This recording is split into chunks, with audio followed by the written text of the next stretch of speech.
Hi, my name is Mark White from MHR Analytics and welcome to our latest video looking at the new features in IBM Planning Analytics. Now in previous videos we've looked at a couple of things. We've looked at the new applications and plans feature. We've also taken a look at predictive forecasting, and in this video we're going to look at the enhancements to the user interface, but primarily focusing on the new charting engine that's been added into the product as well. Now, many of you may know that this is the charting engine that's been ported across from Cognos Analytics into Planning Analytics, and in my opinion this probably makes the charting capability in Planning Analytics the best that's available in any planning tool on the market. So let's jump into demo mode and we'll take a look and see what's available. Okay, let's start by logging on to Planning Analytics, and then we can navigate to one of the screens where we can see some of the features of the new user interface.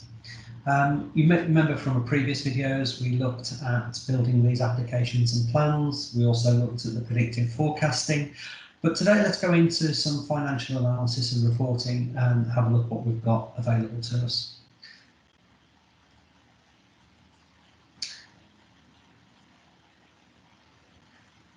So first thing is the availability of introducing backgrounds and images, and we'll have a look at those shortly. Also the ability to do things like traffic lighting and trend bars and things on our charts.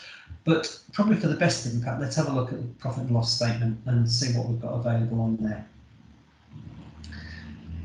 Now, looking at the P&L, we've got a combination of different types of objects on here. And as you can see, we've got action buttons, we have dimension filters, we have grids, we have charts, we have images on the background, and we'll just run through a few of those things and see the sort of things that are available. So the first thing, looking at action buttons, and if we look at the properties, what we can see, we've got a lot of control about the appearance of the button, so playing around with fill colours and borders and opacity. This is one of the big things in the new version, is the precision of pixel perfect sort of design, so we can specify exactly the row and the column position for every object and the size of the object, so everything can be lined up perfectly. Obviously, using action buttons, the two main features is the ability to navigate to other objects, either to other books or to other tabs, or to execute a turbo integrator process. So in this case, we've got a process here that loads the trial balance. So if, for instance, we come out of edit mode and we hit the button, what you'll see is we'll get period 5's trial balance loaded, which is what you can see there.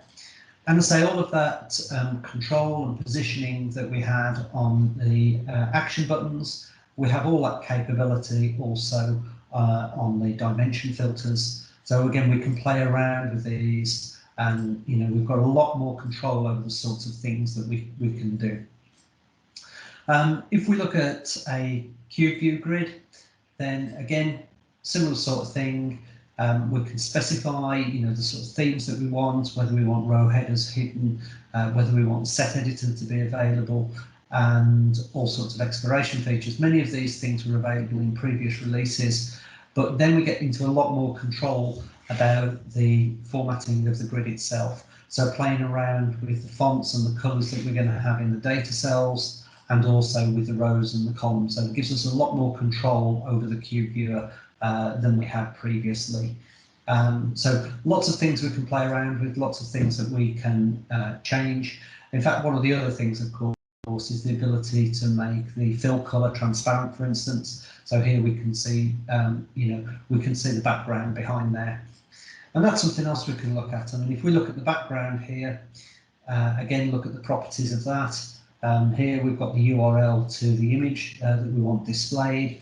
But again, things like being able to change the opacity of the object, so it isn't so full coloured, it's a bit more transparent, a bit more like a watermarked type background that we've got. Down at the bottom, we have our charts, and again, we've got a few different charts in here. I'll show you more about the charts in a second, but again, complete control over the charts, things like, again, being able to create the charts with transparent backgrounds, playing around with the visualization.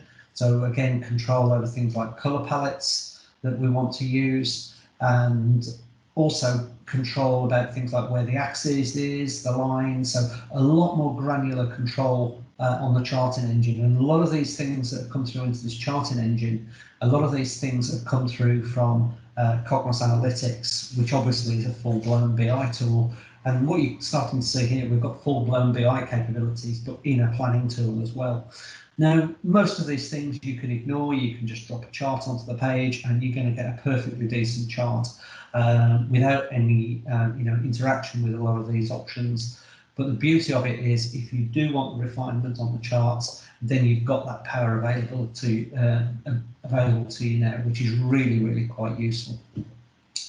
So talking about the charts, again, if we just come out of edit mode and just have a look what we have over here. In fact, we need edit mode to look at the different chart types. So here we can now see the full list of charts that are available. So you can see that this has grown quite dramatically from the previous release. There's a lot of new charts in there, like the Marimekko chart, the network chart, lots and lots of chart changes in there. And obviously the quality of the charting also is vastly improved. In the next video, we're probably going to look at something called scorecarding, and we'll talk about maybe balanced scorecards, but also metrics cubes and things, because there are due to be some additional chart types added to this list, which are specifically designed for doing metrics and scorecards. So things like impact diagrams and those sorts of things. So we'll take a look at that in a bit more detail. That's coming out in the latest release. We're just waiting for that to arrive. Now, the one chart that a lot of us have been waiting for, a real popular one, is the waterfall chart. And what we can do is, if we open up the application again and navigate to the variance report, we can have a look at the waterfall chart in action. So let's have a look at what we've got here. So here we've got a standard budget actual variance report, traffic lighting, and the large variances. But in this case, what we've been able to do is use a waterfall chart to enhance that data. So here we can see in the administrative cost area, everything is a green variance, but we've got a big red variance on telephone costs, which we can see there. And again, I've seen people for years and years trying to recreate these types of charts in Excel. They're now really pretty much available at the click of a button in Planning Analytics. Again, if we look at this particular chart type and we have a look at the properties, again, you can see we've got complete control over the chart as to what you want the colours to be, and how you want the chart to be arranged, and whether you want to see a total of all of these at the end. Lots and lots of power on the waterfall chart. And I know that's one that, especially in finance, finance users really like that chart type. So as you can see, there's a hell of a lot more to it.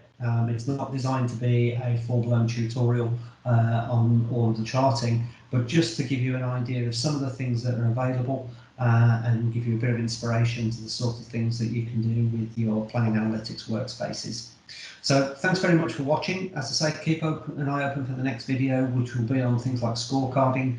And once that's available, you can watch that and see how you can start to transform this data and start to do quite complex scorecards. So thanks for watching. Cheers. Bye.